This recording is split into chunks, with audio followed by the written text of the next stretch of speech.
प्रिय विद्यार्थियों, नमस्कार। शिक्षा क्लासेस के इस भव्य डिजिटल मंच पर आप सभी का हार्दिक अभिनंदन, स्वागत। हम लोग राजस्थान के भूगोल का अध्ययन कर रहे थे और आज हम मानसून शब्द पर चर्चा करेंगे। हालांकि हम इसे भारतीय संदर्भ में और राजस्थान के संदर्भ में दोनों तरीके से इसे समझने का प्रयास करेंगे। मानसून की कई अवधारणाएं भी है, जिनमें से दो सबसे प्रमुख अवधारणाएं हैं एडमंड हैली की तापीय अवधारणा यानी थर्मल हाइपोथेसिस और दूसरी है प्लॉन की गतिक अवधारणा यानी डायनामिक हाइपोथेसिस।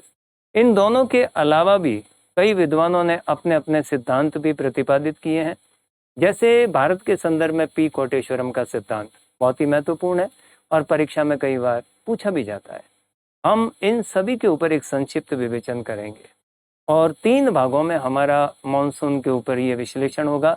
आज हम केवल मानसून शब्दावली और भारत में उसकी प्रक्रिया के संबंध में एक संक्षिप्त विवेचन और तापीय अवधारणा पे विवेचन करेंगे। सबसे पहले हम मानसून को समझें, उससे पहले उसका शाब्दिक अर्थ और ये शब्द कहाँ से उत्पन्न हुआ है उसके बारे में विचार करेंगे। आप लोग भली भांति परिचित हैं कि मानसून शब्द अरबी भाषा के शब्द मौसम से उत्पन्न माना जाता है।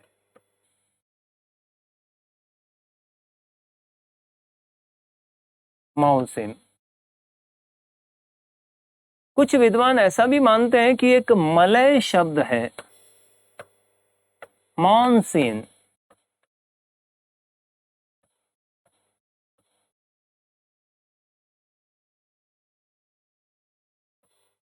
कुछ विद्वान मॉनसून से मानसून शब्द की उत्पत्ति बताते हैं। जहां तक मौसम का तात्पर्य है, हिंदी में इसका पर्याय होता है मौसम। तो इसका तात्पर्य ये हो गया कि ऐसी पवनें जो मौसम के अनुरूप प्रवाहित होती है। परंतु दूसरी ओर जो मलय शब्द मॉनसून है, इसका हिंदी में पर्याय ऋतु होता है। तो इसका तात्पर्य ये हुआ कि ऋतु के अनुसार जो परिवर्तन हो रहा है पवनों में, वो ही मानसून है। दोनों अपनी अपनी जगह सही है, क्योंकि 19वीं शताब्दी तक वायु विज्ञान के बारे में पूर्ण जानकारियां नहीं थी। संक्षिप्त विवेचन ही हुआ करते थे और उसके बाद में 20वीं शताब्दी में वायु विज्ञान में कुछ प्रतिमान स्थापित हुए, कई अनुसंधान हुए और कई विशिष्टताओं को पता चला और धीरे धीरे मानसून की कई अवधारणाएं विकसित हुई। जहां तक मानसून शब्द की बात है, इसका प्रयोग वायु विज्ञान में उन पवनों के लिए किया जाता है जो मौसम के अनुरूप या ऋतु के अनुरूप अपनी दिशा में परिवर्तन कर लेती है। अगर इस दृष्टिकोण से हम मानसून शब्द को समझें तो वास्तव में मानसून एक पवन है। मैं बीच में 2 शब्दों को और आपको बताना चाहूंगा, उन दोनों का अंतर भी हमें समझना यहाँ पर उपयुक्त होगा। एक शब्द है हवा और दूसरा है पवन। हवा सिंपली मिक्सचर ऑफ गैसेज है। आप लोग भली भांति परिचित हैं। हवा सभी जगह विद्यमान है, केवल अगर वैक्यूम को छोड़ दें, और उसमें सर्वाधिक मात्रा में जो है वो नाइट्रोजन है, उसके बाद में ऑक्सीजन, तीसरे नंबर पर ऑर्गन, चौथे पर कार्बन डाइऑक्साइड और उसके बाद में बहुत ही अल्प मात्रा में ऑर्गन, जिनॉन, हीलियम, हाइड्रोजन, इनका स्थान आता है। तो हवा सभी जगह व्याप्त है। अब हवा और पवन में क्या अंतर है? अगर हिंदी के हिसाब से देखें तो दोनों ही शब्द एक दूसरे के पर्याय माने जाते हैं, परंतु भूगोल में और वायु विज्ञान में हवा और पवन के विशिष्ट अर्थ हैं। वास्तव में पवन बहती हुई हवा को कहते हैं, गतिशील हवा। जब हवा एक स्थान से दूसरे स्थान की ओर बहती है, गतिशील होती है, तो उसी गतिशील हवा को भूगोल में या वायु विज्ञान में हम पवन के नाम से जानते हैं। तो हवा सिंपल मिक्सचर ऑफ गैसेस, और वही हवा जब प्रवाहित होगी तो हम उसे पवन कहेंगे। अब रही बात कि हवा गतिशील क्यों होगी? सीधी सी बात है कि जहाँ कहीं पर भी निम्न वायुदाब का क्षेत्र होगा, वहाँ पर उच्च वायुदाब के क्षेत्रों से हवा गतिशील होगी, उस दिशा में प्रवाहित होगी। हवा हमेशा high pressure to low pressure गतिशील होती है और इसी गतिशील हवा को पवन कहा जाता है। अब पवनें कितनी प्रकार की होती है? आप लोग भली भांति परिचित हैं कि पवनें 3 प्रकार की होती है।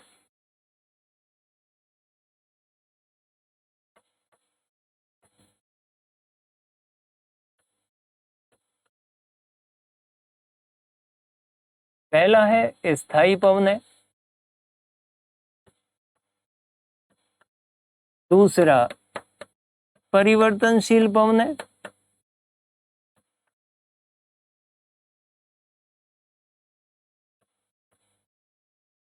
और तीसरा है क्षेत्रीय या स्थानीय पवनें।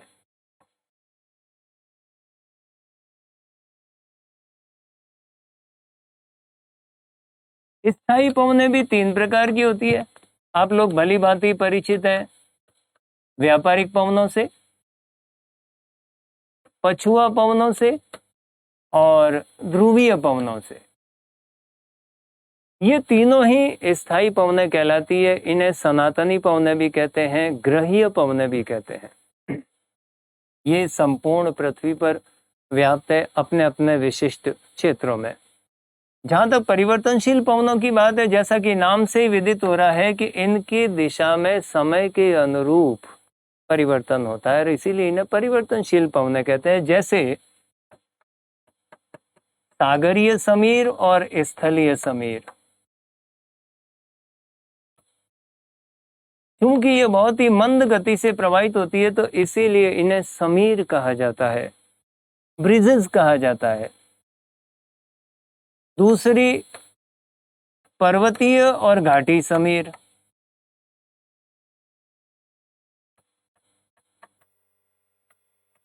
ये जो दोनों ही पवनें हैं, ये दिन और रात की विशिष्टताओं के कारण दिन और रात में अपनी अपनी दिशा में परिवर्तन स्थापित कर लेती है। यानी ये एक तरह से दैनिक पवनें हैं। और तीसरी परिवर्तनशील पवन जो है वो है मॉनसून। मॉनसून पवन है। जैसा कि ये 2 शब्द व्याख्या कर रहे हैं, मौसम के अनुरूप या यूं कह दें कि ऋतु के अनुरूप जो अपनी दिशा में परिवर्तन कर लेती है, तो ऐसी पवनें मॉनसून पवनें कहलाती है। यानी ये तो तय हो गया कि मॉनसून एक पवन है और किस प्रकार की पवन है? परिवर्तनशील पवन। अब ये अपनी दिशा में ऋतु के अनुसार 6-6 महीने से परिवर्तन स्थापित कर लेती। कैसे करती है इसे अभी अपन समझेंगे। और फिलहाल हमारे सामने है तीसरी स्थानीय पवन। जैसे आप लोगों ने नाम सुना होगा चिनूक, नॉर्वेस्टर, गिबिली, लेबेक और हमारे लिए प्रमुखता से जो हम बहुत ही चर्चित नाम है वो है लू। हम लोग भली भांति परिचित हैं। हमारे संपूर्ण राजस्थान में लगभग गर्मियों में लू, बहुत ही गर्म पवन प्रवाहित होती है जिसे हम स्थानीय भाषा में लू कहते हैं। तो ये एक क्षेत्रीय पवन है, स्थानीय पवन है, जो किसी स्थान विशेष की विशिष्टताओं के कारण एक सीमित क्षेत्र में प्रवाहित होती है। या तो गर्म होगी या ठंडी होगी। तो इनमें से कुछ जो स्थानीय पवनें हैं वो गर्म है तो कुछ ठंडी है। तो इस तरह से 3 प्रकार की पवनें, स्थायी, परिवर्तनशील और क्षेत्रीय पवन। हमारे लिए जो काम की आज के लिए जो विषय वस्तु है वो है मॉनसून पवन। तो ये तो तय हो गया, ये सिद्ध हो चुका है कि मॉनसून भी एक प्रकार की पवन है, बल्कि वो परिवर्तनशील पवन है, वेरिएबल विंड है। अब ये कैसे वर्क करता है ये सिस्टम, हम जरा उस पर दृष्टिपात करते हैं।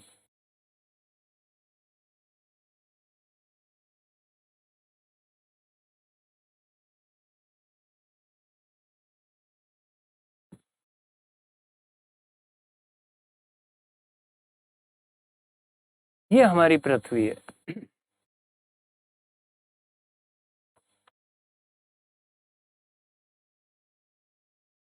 ये भूमध्य रेखा, ये कर्क रेखा और ये मकर रेखा। कर्क रेखा, मकर रेखा और ये भूमध्य रेखा। आप लोग भली भांति परिचित हैं और पिछले हमने कुछ वीडियोस में इसका विश्लेषण किया है कि कर्क और मकर रेखाओं की उत्पत्ति कैसे हुई, किस आधार पर इन्हें स्थापित किया गया है। तो आप लोग अगर वीडियो देख चुके हैं तो भली भांति जानते होंगे कि कर्क और मकर रेखाओं का महत्व यही है कि ग्लोब पर ये वे सीमाएं हैं जिनके बीच में ही सूर्य की किरणें सीधी पड़ सकती है। यानी केवल और केवल कर्क और मकर रेखाएं ही वे सीमाएं हैं हमारे पृथ्वी पर, ग्लोब पर, जिनके बीच में बारी बारी से सूर्य की किरणें सीधी पड़ती है। और चूंकि केवल इसी बेल्ट में सूर्य की किरणें सीधी पड़ती है तो इसीलिए इसे उष्ण कटिबंध कहा जाता है। और ये 66.5 डिग्री का उत्तरी अक्षांश और नीचे भी 66.5 डिग्री का दक्षिणी अक्षांश, इनके बीच में सूर्य की किरणें तिरछी पड़ती है। परिणामतः यहाँ पर कम तापमान पाया जाता है उष्णकटिबंध की तुलना में, और इसीलिए इन दोनों जोन्स को कहते हैं शीतोष्ण कटिबंध। और इन 66.5 डिग्री के उत्तरी और दक्षिणी अक्षांशों के क्रमशः उत्तर और दक्षिण में ध्रुवों तक जाएं तो यहाँ पर तो सूर्य की किरणें अत्यधिक तिरछी पड़ती है और इसी कारण पर वहाँ पर बहुत ही निम्न तापमान पाया जाता है और इसीलिए इन्हें कहते हैं शीत कटिबंध। हमारे भारत की स्थिति क्या है? ये हमारा भारत यहाँ पर आया हुआ है, भारत के लगभग मध्य से कर्क रेखा गुजर रही है। हमारा आधा भारत कर्क रेखा के दक्षिण में स्थित है और आधा भारत कर्क रेखा के उत्तर में स्थित है।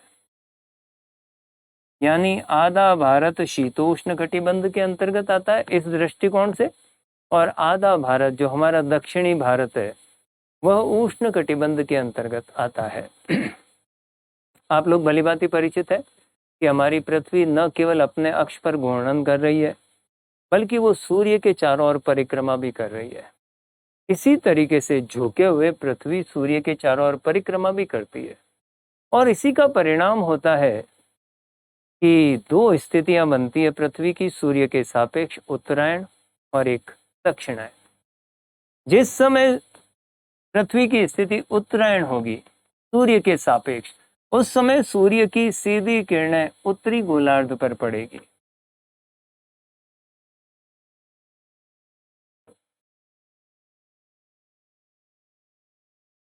मान लीजिए ये सूर्य है, इस समय सूर्य की स्थिति जो प्रदर्शित हो रही है उसके हिसाब से सूर्य की सीधी किरणें कर्क रेखा पर पड़ रही है, और यदि सूर्य इधर होगा तब सूर्य की सीधी किरणें मकर रेखा पर पड़ेगी। जिस समय सूर्य की स्थिति उत्तरायण होगी उत्तरी गोलार्ध में ग्रीष्म ऋतु होगी और दक्षिणी गोलार्ध में शीत ऋतु होगी। यानी इस स्थिति में उत्तरी गोलार्ध में ग्रीष्म ऋतु है और दक्षिणी गोलार्ध में शीत ऋतु है। और जिस समय सूर्य दक्षिणायन होगा या भूमध्य रेखा से नीचे सूर्य की किरणें सीधी पड़ेगी तब ऐसी दशा में दक्षिणी गोलार्ध में ग्रीष्म ऋतु होगी और उत्तरी गोलार्ध में शीत ऋतु होगी। रही बात हम भारत के दृष्टिकोण से सोचें तो इन दोनों स्थितियों का क्या प्रभाव पड़ता है। भारत एक उपमहाद्वीप है और 3 और सागर है।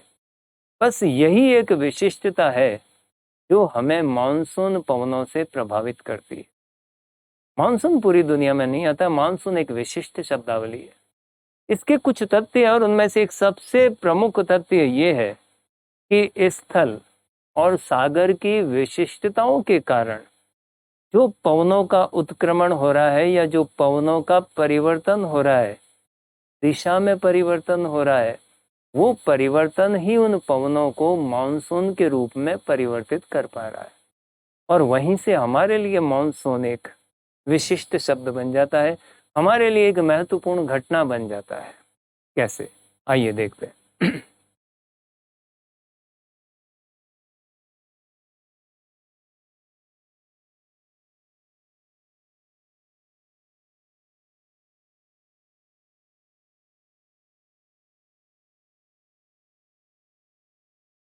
यह हमारा भारत है। सबसे पहले हम दिशाओं को प्रदर्शित कर दें। ये पूर्व दिशा है, ये पश्चिम दिशा है, ऊपर उत्तर है और नीचे दक्षिण दिशा है। और जैसा कि कर्क रेखा भारत के लगभग मध्य से होके गुजर रही है, आप लोग भली भांति परिचित हैं कि 21 मार्च के दिन सूर्य की सीधी किरणें ठीक भूमध्य रेखा पर पड़ती है और 21 जून को कर्क रेखा पर सूर्य की किरणें सीधी पड़ती है, यानी उस दिन सूर्य की किरणें सीधी यहाँ पड़ेगी। तो इसका तात्पर्य ये हुआ कि 21 मार्च के बाद में सूर्य उत्तरायण होना प्रारंभ हो जाता है। 21 मार्च भूमध्य रेखा से उत्तर की ओर किरणें सीधी पड़ने लगेगी और उसका एक सीधा सा परिणाम होगा कि जब उत्तरायण स्थिति आएगी तो चूंकि सूर्य की किरणें उत्तरी गोलार्ध में सीधी पड़ रही है और विशेषकर भारत जिसके बीच में से कर्क रेखा गुजर रही है, वहां पर तापमान अधिक होगा क्योंकि सूर्य की किरणें सीधी पड़ेगी। या यूं कह दें कि सूर्य की किरणों का जब तिरछापन कम होगा तो यहाँ पर उच्च तापमान पाया जाएगा। और भारत की स्थिति ऐसी है, वो एक उपमहाद्वीप है जिसके 3 और महासागर है। इधर अरब सागर है, इधर बंगाल की खाड़ी,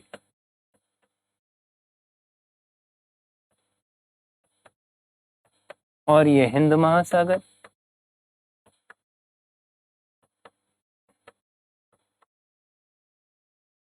जब सूर्य की स्थिति उत्तरायण होगी, यानी कि जब उत्तरी गोलार्ध में ग्रीष्म ऋतु होगी, तापमान अधिक होगा, ये हमारा जो स्थलीय भाग है ये उच्च तापमान प्राप्त करेगा। और जैसा कि हम जानते हैं कि जब तापमान अधिक होता है तो वायुदाब कम होता है और जब तापमान कम होता है तो वायुदाब अधिक होता है। तो चूंकि यहाँ पर उच्च तापमान पाया जाता है, इसी का परिणाम होता है कि भारतीय भूमि पर निम्न वायुदाब का क्षेत्र बन जाता है। यहाँ पर बनेगा लो प्रेशर का क्षेत्र। और विशेषकर चूंकि ये वाला भाग हमारा थार के मरुस्थल का भाग है जो कि ग्रीष्म काल में अत्यधिक तपता है। मई में यहाँ पर भीषण गर्मी पड़ती है, मई से तापमान में एकदम से वृद्धि होने लग जाती है, बल्कि कई बार तो अप्रैल से ही तापमान में वृद्धि होने लग जाती है। और इसी कारण से यहाँ पर लो प्रेशर बन जाता है और इसी निम्न वायुदाब के कारण इधर की ओर पवनें आकर्षित होती है। जैसा कि अभी मैंने उल्लेख किया कि मॉनसून का एक विशिष्ट अर्थ है जमीनी और सागरीय तापमान की विशिष्टताओं के कारण पवनों का आकर्षण।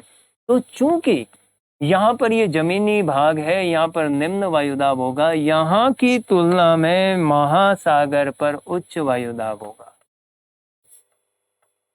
यहाँ पर उच्च वायुदाब है, यहाँ पर निम्न वायुदाब है और यही कारण है कि उच्च वायुदाब से निम्न वायुदाब की ओर हवा प्रवाहित होगी और इन्हीं को हम पवन कहते हैं। एक चीज और ध्यान रखिएगा, पवन का वही नाम है जो उसके चलने की दिशा है। जिधर से पवन प्रारंभ होती है वो अपना नाम वहीं से लेकर चलती है। अगर हम दिशा की दृष्टिकोण से देखें तो ये दक्षिण पश्चिमी दिशा हुई और ये चूंकि उच्च वायुदाब का क्षेत्र है, यहां से जब पवन चलेगी ऐसे तो इन्हीं पवनों को कहेंगे दक्षिणी पश्चिमी पवनें। ये पवनें कहलाएगी दक्षिणी पश्चिमी पवनें। बीच में मैं रिक्त स्थान छोड़ रहा हूं ताकि आप इसे भली भांति समझ सकें। और ये तब तक चलेगा जब तक कि सूर्य वापस दक्षिणायन स्थिति की ओर अग्रसर नहीं होता। ये पवनें इस तरीके से चलेगी। 6 महीने बाद स्थिति में परिवर्तन आ जाएगा और तब सूर्य इधर आ जाएगा, यानी तब सूर्य की सीधी किरणें दक्षिणी गोलार्ध पर पड़ेगी, यानी सूर्य दक्षिणायन हो जाएगा और तब दक्षिणी गोलार्ध में ग्रीष्म ऋतु होगी और उत्तरी गोलार्ध में शीत ऋतु होगी। इस परिवर्तन के कारण हमारा भारतीय मुख्य भूमि वाला भाग अति शीघ्र ठंडा होने लग जाएगा, और जब ठंडा होगा तो यहाँ पर निम्न की बजाय उच्च वायुदाब का क्षेत्र बन जाएगा, और इसकी तुलना में महासागर पर निम्न वायुदाब बन जाएगा। और इसका परिणाम ये होगा कि जो पवनें पहले दक्षिण पश्चिम से चल रही थी, अब वे दक्षिण पश्चिम की बजाय इस तरीके से चलेगी, यानी तब ये पवनें चलेगी उत्तर पूर्व की दिशा से। तो यानी हम इन्हें कहेंगे उत्तरी पूर्वी पवनें।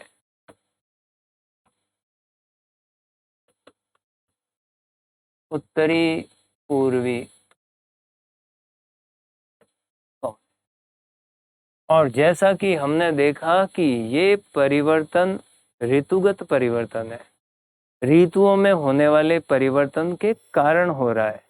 यानी जब ग्रीष्म ऋतु है तो पवनें चल रही है दक्षिण पश्चिम से, और हमने उनको नाम दिया दक्षिणी पश्चिमी पवनें। और उसके बाद में जब शीत ऋतु आई तो शीत ऋतु में यहाँ की विशिष्टताएं परिवर्तित हो गई, और भारतीय मुख्य भूमि एकदम ठंडी होने के कारण वह उच्च वायुदाब का क्षेत्र बना, और तुलनात्मक रूप से महासागर पर निम्न वायुदाब का। और इसी कारण से अगले कुछ महीने तक उत्तरी पूर्वी पवनें चली, और चूंकि ये ऋतुगत परिवर्तन है, मौसम के अनुरूप ये परिवर्तन हुआ है, और इसीलिए इन शब्दों के साथ ये शब्द भी जुड़ गया, दक्षिणी पश्चिमी मानसून पवनें और उत्तरी पूर्वी मानसून पवनें। यानी मानसून एक पवन है, परिवर्तनशील पवन है। कैसा परिवर्तन? मौसम के अनुरूप, ऋतु के अनुरूप परिवर्तन, यानी मानसून परिवर्तनशील पवन है। तो इस तरीके से वास्तव में मानसून कितने प्रकार का हुआ? केवल 2 प्रकार का, दक्षिणी पश्चिमी मानसून और उत्तरी पूर्वी मानसून। हम सामान्यतः अखबारों में पढ़ते हैं मानसून आया, मानसून गया, और जनमानस में मानसून शब्द का केवल एक ही अर्थ निकाला जाता है, और वो है वर्षा, यानी नमी युक्त पवनें, वर्षा कराने वाली पवनें। हम केवल उसी को मानसून मानते हैं, जबकि आपके सामने है कि मानसून 2 प्रकार के हैं, दक्षिणी पश्चिमी मानसून और उत्तरी पूर्वी मानसून। क्या पूरे साल भर वर्षा प्राप्त होती है? नहीं, ये स्थिति पर और परिस्थितियों पर निर्भर करेगा। कैसे? इसको अब आगे समझते हैं। मॉनसून की वर्षा में धरातलीय उच्चावच का बहुत ही महत्वपूर्ण योगदान है। ये यहाँ पर पश्चिमी घाट आए हुए हैं, वेस्टर्न घाट्स।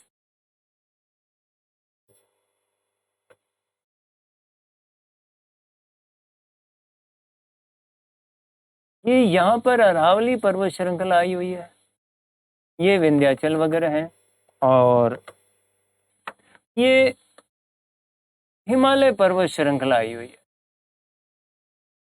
और जैसा कि आप भली भांति परिचित है, हिमालय में भी 3 श्रृंखलाएं हैं। पीछे वाला महान हिमालय, दूसरा ये लघु हिमालय या मध्य हिमालय, और तीसरा ये बाह्य हिमालय या शिवालिक हिमालय। जिस समय दक्षिणी पश्चिमी मानसून भारत में प्रवेश करता है, और मैं ये बता दूं कि यहाँ पर मानसून सामान्यतः 1 जून को हिट करता है, भारत में मानसून का प्रवेश सामान्यतः मुख्य भूमि पर 1 जून को होता है। मैं ये भी बता दूं कि यहाँ पर अंडमान निकोबार द्वीप समूह आए हुए हैं, क्योंकि इनका विस्तार भारत की मुख्य भूमि के दक्षिण में है, अतः वहां पर मानसून मई के अंतिम सप्ताह में ही आ जाता है। परंतु भारत की मुख्य भूमि पर मुख्यतः सामान्यतः मानसून का प्रवेश 1 जून को होता है। और जिस समय ये दक्षिणी पश्चिमी मानसून यहाँ आता है, हिट करता है, तब इसकी 2 शाखाएं हो जाती है। एक शाखा इधर की ओर बढ़ेगी और दूसरी शाखा इधर बढ़ेगी।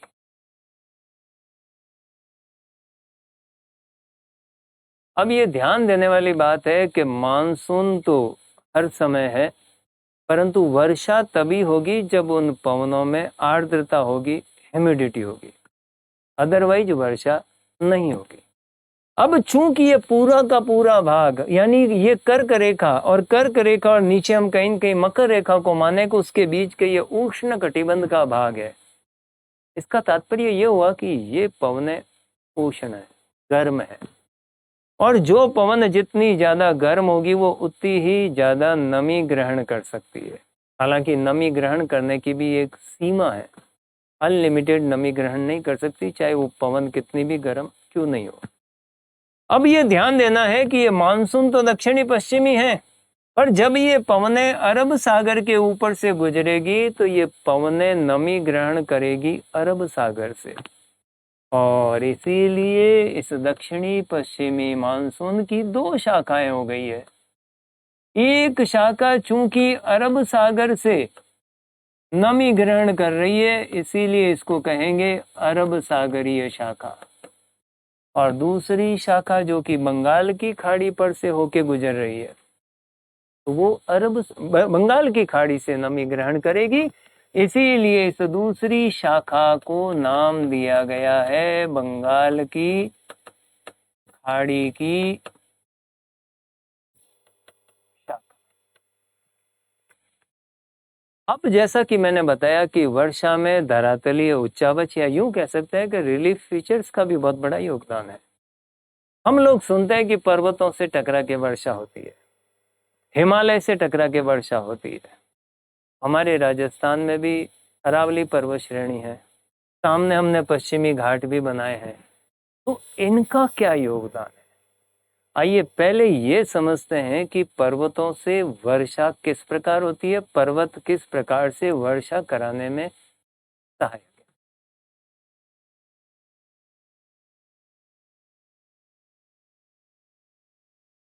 मैं एक छोटा सा प्रैक्टिकल उदाहरण दूंगा आपको। ये कपड़ा है, लगभग 2 फीट बाई 1.25 फीट का। मैं अगर 2 चम्मच पानी अगर फर्श पे गिराऊं और इस कपड़े से यदि मैं सोखूं, तो क्या सोख लेगा ये? निश्चित तौर पे। पर उस पानी को सोखने के बाद में अगर इसको निचोड़ूं मैं, तो क्या वो 1.5-2 चम्मच पानी वापस प्राप्त हो जाएगा मुझे? नहीं होगा। शायद 1 बूंद भी पानी वापस नहीं आ पाएगा। परंतु अगर मैं 4-6 चम्मच या 10 चम्मच पानी फर्श पे गिराऊं और इसे सोखूं, तो ये सोख लेगा। परंतु तब यदि उससे मैं निचोड़ूं तो शायद 1.5-2 चम्मच पानी वापस प्राप्त हो जाएगा। पर यदि इसके विपरीत, यदि मैं 2 गिलास पानी डालूं और यदि इस कपड़े से मैं सोखने का प्रयास करूं, तो शायद ये उस पानी को पूरा सोख नहीं पाएगा, परंतु ये पूरा पानी से गदागद हो जाएगा, और तब ये शायद ऐसे ही टपकेगा। ये टपकना ही बारिश है। यानी इस कपड़े द्वारा जितनी नमी ग्रहण की जा सकती है, अगर यदि पूर्ण रूप से उतनी नमी ग्रहण कर ली तो पानी टपकेगा। परंतु बहुत ही अल्प मात्रा में यदि इसमें नमी है तो वो वर्षा करने के लिए या टपकने के लिए पर्याप्त नहीं है। बादलों के साथ भी कुछ कुछ ऐसा ही होता है। एक उदाहरण लेते हैं हम। मान लीजिए 60 डिग्री फ़ारेनहाइट वाली कोई पवन है, और इस पवन की नमी ग्रहण करने की क्षमता है 4%। और यदि इसमें 4% नमी आ गई तो इसका मतलब ये हो गया कि ये पवन अब वर्षा के योग्य है। इसे तृप्त पवन या सैचुरेटेड एयर कहते हैं। यदि 60 डिग्री फ़ारेनहाइट वाली पवन में 2% नमी है, तो नमी तो है उसमें, परंतु वो वर्षा के लिए पर्याप्त नहीं है। मान लें तापमान कम हो गया, 55 डिग्री फ़ारेनहाइट है, तो ऐसी दशा में ध्यान रखना है कि नमी ग्रहण करने की क्षमता कम हो जाएगी। जब तापमान अधिक होता है पवन का, तो ऐसी पवन अधिक नमी ग्रहण कर सकती है, और तापमान कम होगा तो वो कम नमी ग्रहण कर पाएगी, और ऐसी दशा में मान लीजिए इसकी नमी ग्रहण करने की क्षमता है 3.5%।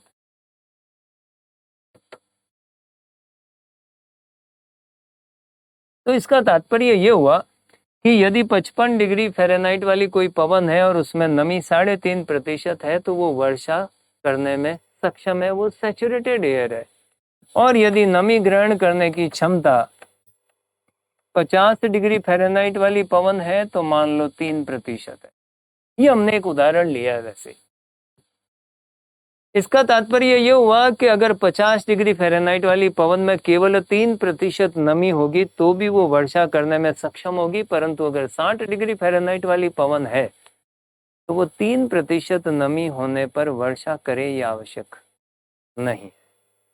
अब पर्वतों का क्या योगदान है, जरा उसको समझते हैं। मान लीजिए ये एक पर्वत है,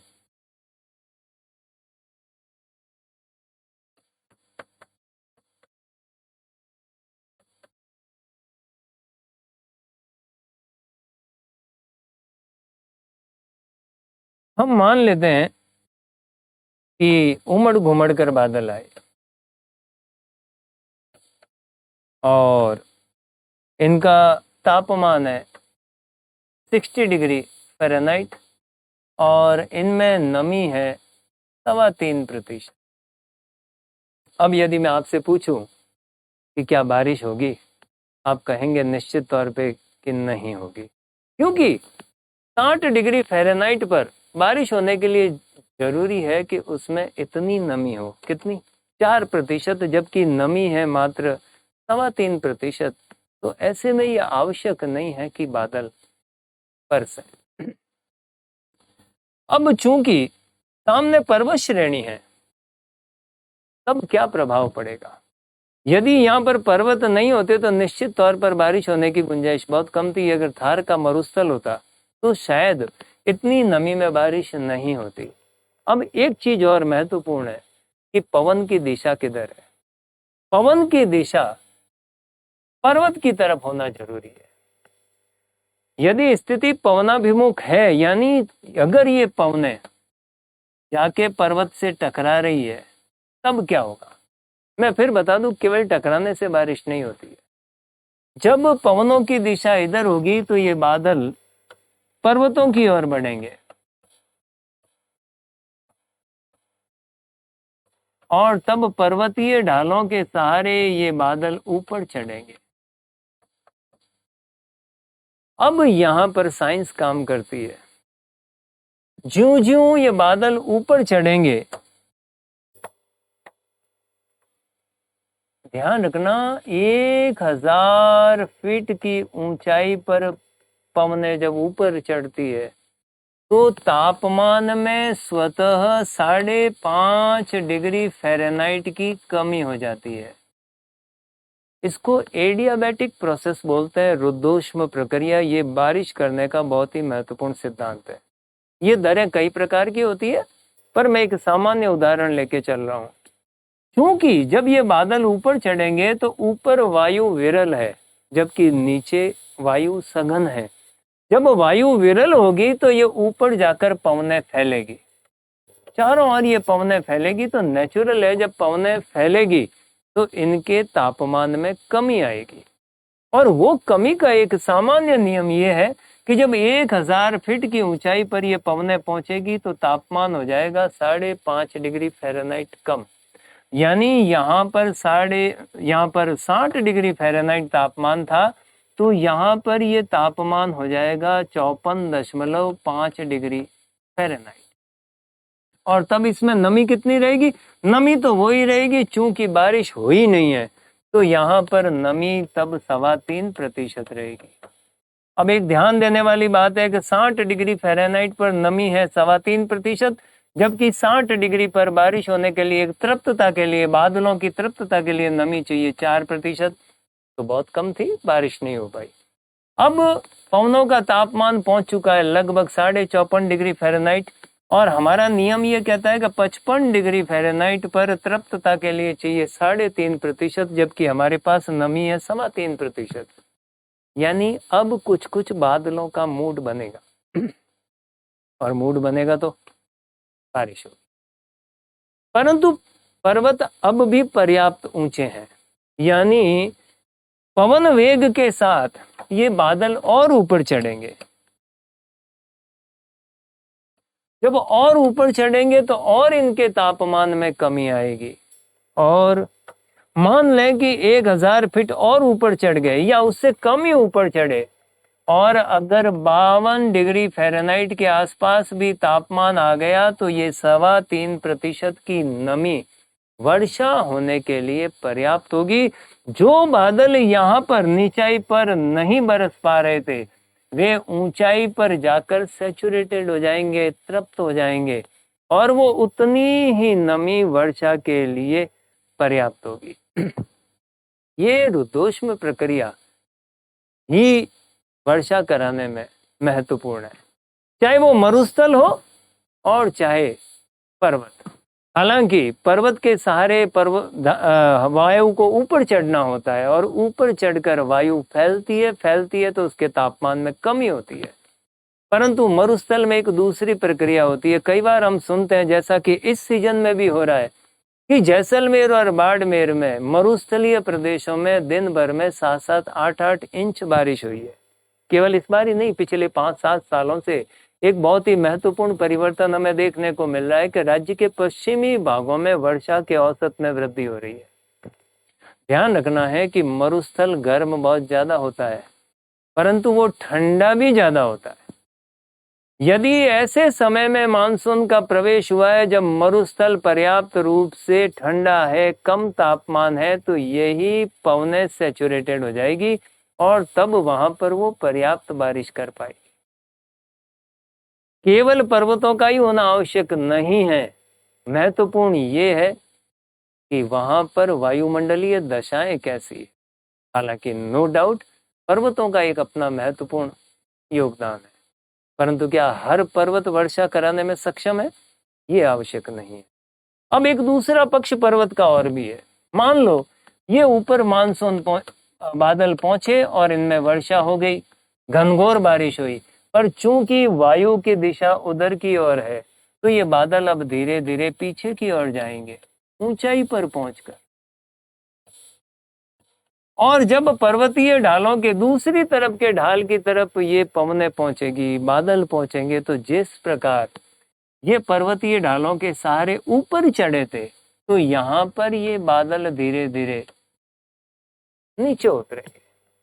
और तब फिर यही नियम काम करेगा कि ज्यों ज्यों नीचे बादल उतरेंगे उनका सघनता बढ़ेगी और उनके तापमान में वृद्धि होगी।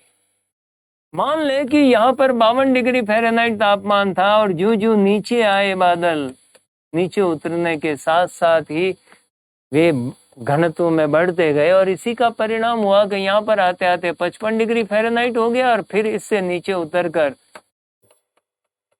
इनका तापमान 60 डिग्री फ़ारेनहाइट हो गया। और हम ये मान लें कि 1.25% नमी बरस चुकी थी वर्षा के रूप में इस क्षेत्र में, पीछे नमी रह गई 2%। अब चाहे वो 60 डिग्री फ़ारेनहाइट तापमान हो, चाहे 52 डिग्री हो, 2% वर्षा कराने में सक्षम नहीं है। तो ध्यान रखना है कि ये पवन सम्मुख ढाल है, ये विंडवर्ड स्लोप है, और जबकि वो पवन विमुख ढाल है, लीवर्ड स्लोप है। तो यहाँ पर बारिश नहीं हो पाती है। पर्वतों के इस भाग में बारिश होगी और पीछे वाले भाग में वर्षा नहीं होगी, और इसी क्षेत्र को कहा जाता है वृष्टि छाया प्रदेश, रेन शेडो एरिया। तो ये आवश्यक नहीं है कि प्रत्येक पर्वत वर्षा कराने में सक्षम हो और पर्वत के दोनों ही तरफ वर्षा हो, ये भी आवश्यक नहीं है, परंतु कहीं न कहीं इस पूरे मैकेनिज्म में पर्वतों का योगदान तो है।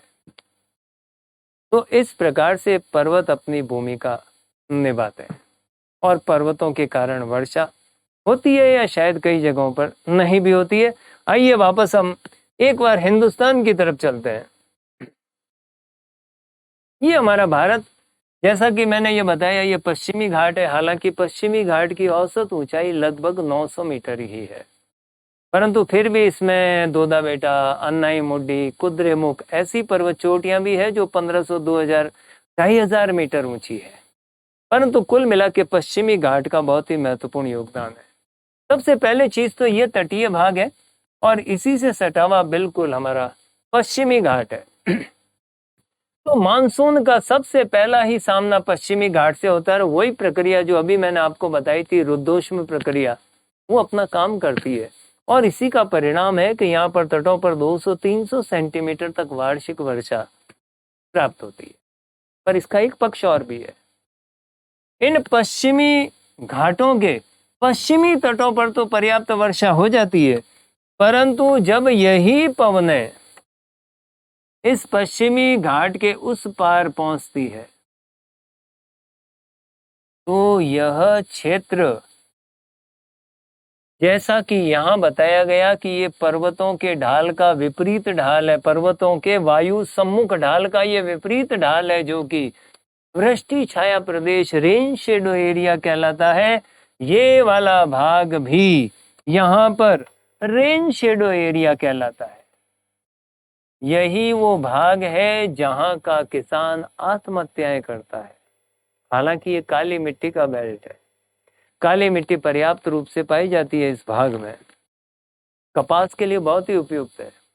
परंतु जब वर्षा समय पर नहीं हो पाती है, मानसून यहाँ पर विफल रह जाता है, तो वहाँ का किसान मजबूर होकर आत्महत्याएं करता है। ये इसका एक दुखद पहलू भी है।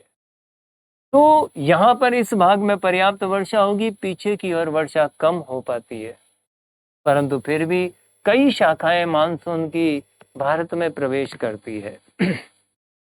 एक शाखा सौराष्ट्र क्षेत्र में प्रवेश करेगी, ये काठियावाड़ वगैरह का भाग है, गुजरात में बारिश करेगी। और एक शाखा यहाँ पर ताप्ती और नर्मदा नदी की घाटियां, इनमें से होके भीतर प्रवेश करेगी और ये छोटा नागपुर तक जाके बारिश करती है। हमारे राजस्थान में इसकी क्या स्थिति है, आइए जरा उस पर गौर करते हैं।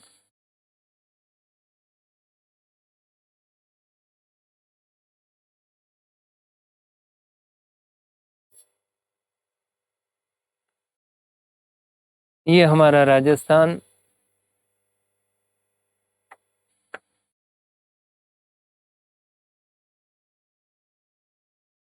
ये अरावली पर्वत श्रृंखला लगभग राज्य के मध्य में दक्षिण पश्चिम से उत्तर पूर्व की ओर फैली हुई।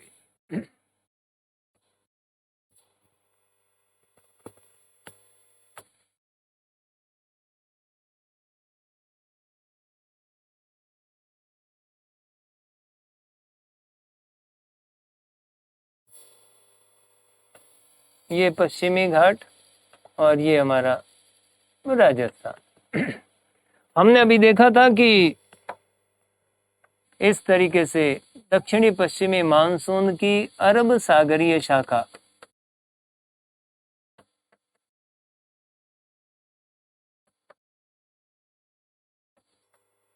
राजस्थान की ओर बढ़ रही है। सबसे पहले वो गुजरात, सौराष्ट्र, काठियावाड़, कच्छ में बारिश करती है और उसके बाद में राजस्थान में प्रवेश करती है।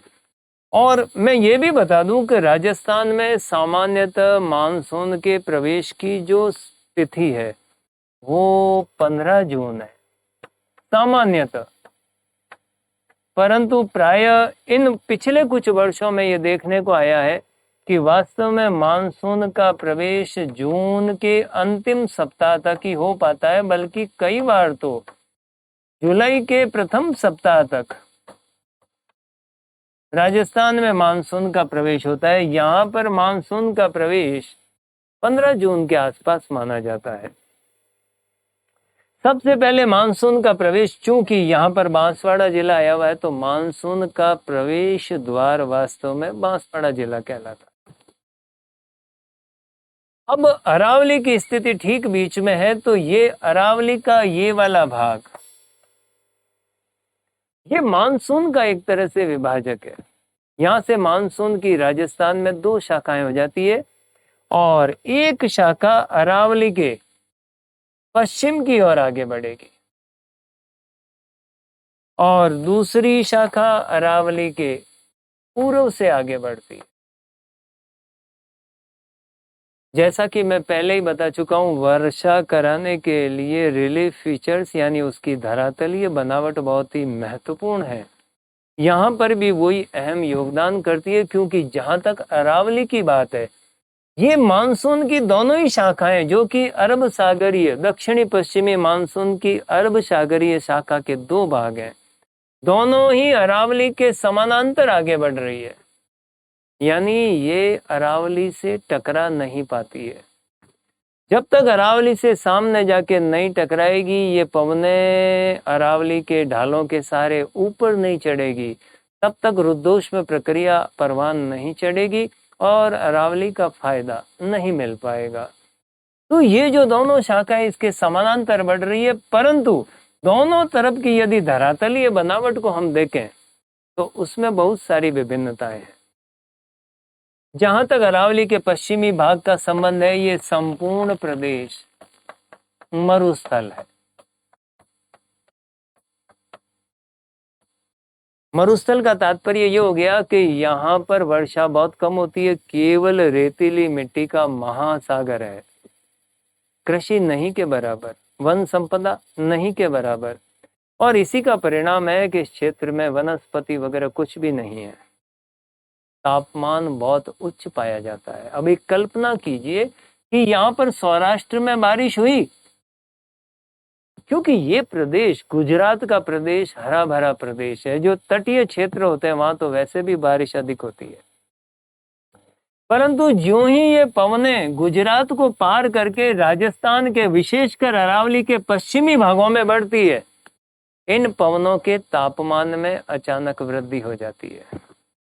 एक कल्पना करें कि इन पवनों में मान लो 3.5% नमी थी, मान लो, और इन पवनों का तापमान था 50 डिग्री फ़ारेनहाइट, परंतु ज्यों ही ये पवनें पश्चिमी भाग में, राज्य के पश्चिमी भाग में आगे बढ़ी, मरुस्थल के कारण, अत्यधिक गर्मी के कारण इन पवनों का तापमान बढ़कर हो गया 60 डिग्री फ़ारेनहाइट।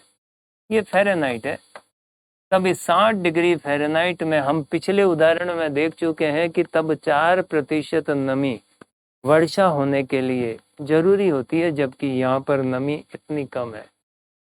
इस नमी में 50 डिग्री फ़ारेनहाइट में शानदार वर्षा हो सकती थी, परंतु चूंकि ये भाग मरुस्थली है, इन पवनों के तापमान में वृद्धि हो गई। आर्द्रता वो की वो है, परंतु सापेक्षिक आर्द्रता, रिलेटिव ह्यूमिडिटी में गिरावट आ गई, और इसी का परिणाम है कि इस भाग में वर्षा नहीं हो पाती है, कम होती है।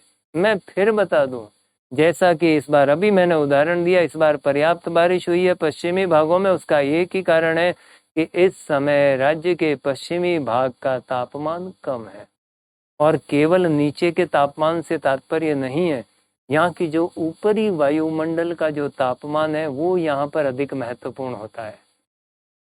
तो ऐसी दशा में ये पवनें बिना बारिश किए या कम बारिश के साथ ही आगे बढ़ जाएगी और वर्षा में अपना योगदान विशेष नहीं दे पाती, बल्कि वे अरावली के समानांतर आगे बढ़ जाती है। अब आते हैं हम अरावली के पूर्वी भाग की ओर।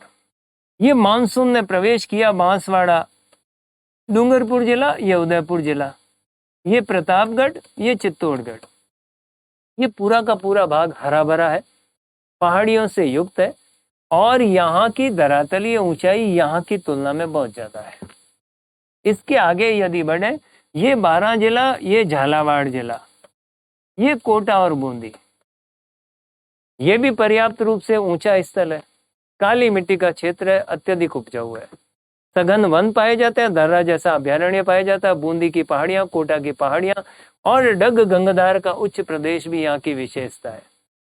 यानी ये सारे फीचर्स इस बात को बल देते हैं कि यहाँ पर वर्षा होगी, जो कि वास्तव में होती है, अत्यधिक वर्षा प्राप्त होती है इस बार भी, जबकि मानसून अभी पूरी तरह से परवान नहीं चढ़ा है, फिर भी वहाँ के सारे बांध ओवरफ्लो हो चुके हैं।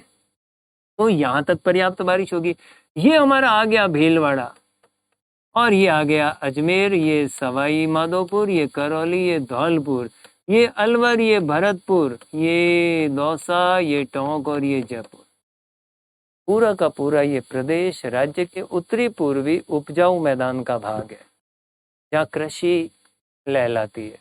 और इसी का परिणाम है कि इस क्षेत्र में मानसून की जो ये शाखा आगे बढ़ रही है, ये सभी स्थानों पर वर्षा करते हुए आगे बढ़ती है। इस अरावली के कारण इधर वर्षा सामान्यतः 5 से 25 सेंटीमीटर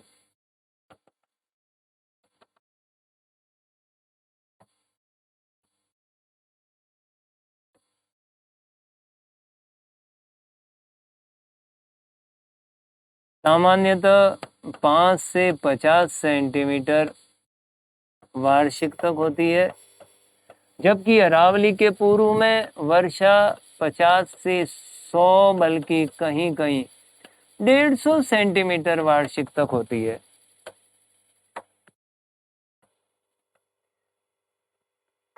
यहाँ पर 50 सेंटीमीटर की समवर्षा रेखा गुजरती है। हम पहले भी इसे भली भांति अध्ययन कर चुके हैं कि 25 सेंटीमीटर की समवर्षा रेखा पश्चिमोत्तर थार को 2 भागों में बांट रही है, शुष्क प्रदेश, ये अर्ध शुष्क प्रदेश। ये 25 से 50 सेंटीमीटर की वार्षिक वर्षा का क्षेत्र और ये 25 सेंटीमीटर से कम वार्षिक वर्षा का क्षेत्र है। तो अरावली की स्थिति और राज्य के इस रिलीफ फीचर्स के कारण सभी जगह वर्षा की स्थिति अलग अलग है। तो यह तय हो चुका है कि जहां तक अरब सागरीय मानसून की शाखा का राज्य में योगदान है, वर्षा खास करके इस भाग में अधिक हो रही है, इसमें अरावली का बहुत बड़ा योगदान नहीं है। तो फिर कौन सी शाखा के लिए? आइए आगे बढ़ते हैं। हम अरब सागरीय शाखा को अच्छी तरह समझ चुके हैं। दूसरी शाखा बंगाल की खाड़ी की ओर से आएगी, क्योंकि यहाँ से पवनों की एक शाखा इधर की ओर मुड़ गई और ये नमी ग्रहण करेगी बंगाल की खाड़ी से, इसीलिए इस दूसरी शाखा को कहेंगे बंगाल की खाड़ी की शाखा। इसकी जो सबसे प्रमुख शाखा है वो यहाँ आगे की ओर बढ़ेगी और यहाँ पर अराकान पर्वत आए हुए हैं, अराकान की पहाड़ियां। इन पहाड़ियों के कारण इनकी दिशा पश्चिम की ओर हो जाती है। हालांकि एक शाखा यहाँ पर मेघालय में जा रही है, जहाँ पर गारो, खासी, जयंतिया पहाड़ियां हैं, पश्चिम से पूर्व की ओर विस्तृत है, और जिनमें खास करके खासी पहाड़ियों में मासिनराम, चेरापूंजी, जो कि विश्व की सर्वाधिक औसत वार्षिक वर्षा प्राप्त करते हैं। 1100 सेंटीमीटर वार्षिक वर्षा तक मासिनराम में होती है। ये सब यहीं पर स्थित है। ये पवने धीरे धीरे शिवालिक पर्वतों के सहारे पूर्व से पश्चिम की ओर बढ़ेगी, क्योंकि इस समय हमारे थार के मरुस्थल का निम्न वायुदाब का जो क्षेत्र है इस मानसून की शाखा को आकर्षित कर रहा है। परंतु ये मानसून केवल राजस्थान के लिए तो है नहीं, ये पूरा का पूरा गंगा यमुना का मैदान है, अत्यधिक उपजाऊ, हरा भरा मैदान, हरियाली युक्त। यानी ये शाखा ज्यों ज्यों आगे बढ़ेगी सभी जगह वर्षा करते हुए बढ़ेगी। हिमाचल प्रदेश में यहाँ पर धर्मशाला की पहाड़ियां आई हुई है। इन धर्मशाला की पहाड़ियों से टकराकर ये शाखा राजस्थान के निम्न वायुदाब के क्षेत्र की ओर बढ़ती है, परंतु तब तक इस शाखा में नमी की मात्रा बहुत कम रह जाती है और इसी का परिणाम है कि कुछ बची कुछ ही वर्षा ही हमारा राजस्थान प्राप्त कर पाता है। जहां तक अरब सागरीय शाखा की बात थी, तो ये शाखा जो कि अरावली के पश्चिम की ओर से प्रवेश कर रही है, वो थार के मरुस्थल के उच्च तापमान के कारण अधिक वर्षा में योगदान नहीं दे पाती और न ही वो शाखा अरावली के ढालों से टकरा पाती है, बल्कि अरावली की दक्षिण पश्चिम से उत्तर पूर्व की ओर विस्तृत होने के कारण उसके समानांतर आगे बढ़ जाती है। परंतु जो दूसरी शाखा जो अरावली के पूर्व की ओर प्रवेश कर रही थी, हालांकि टकरा तो पूर्ण रूप से वो भी अरावली से नहीं रही थी, परंतु चूंकि ये पूरा भाग गंगा यमुना के उपजाऊ मैदान का ही विस्तार है, अत्यधिक हरा भरा है, पहाड़ियों से युक्त है, इसी भाग में कोटा, बूंदी, बारां, झालावाड़ जो कि एकदम हरे भरे प्रदेश है, बांसवाड़ा, डूंगरपुर, प्रतापगढ़, ये सारे पहाड़ी प्रदेश हैं, उदयपुर वगैरह, इसलिए ये पर्याप्त वर्षा प्राप्त कर पाते हैं। तो कुल मिलाकर हमारे यहाँ अधिकांश वर्षा जो हो रही है वो बंगाल की खाड़ी के मानसून से हो रही है। एक शाखा मध्य भारत की ओर से प्रवेश कर रही है। ये शाखा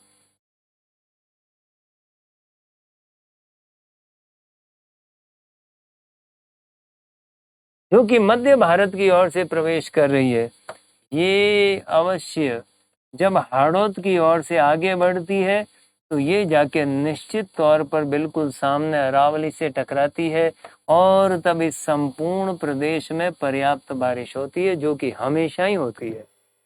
और यही कारण है कि सर्वाधिक वर्षा वाला जो जिला है वो झालावाड़ है।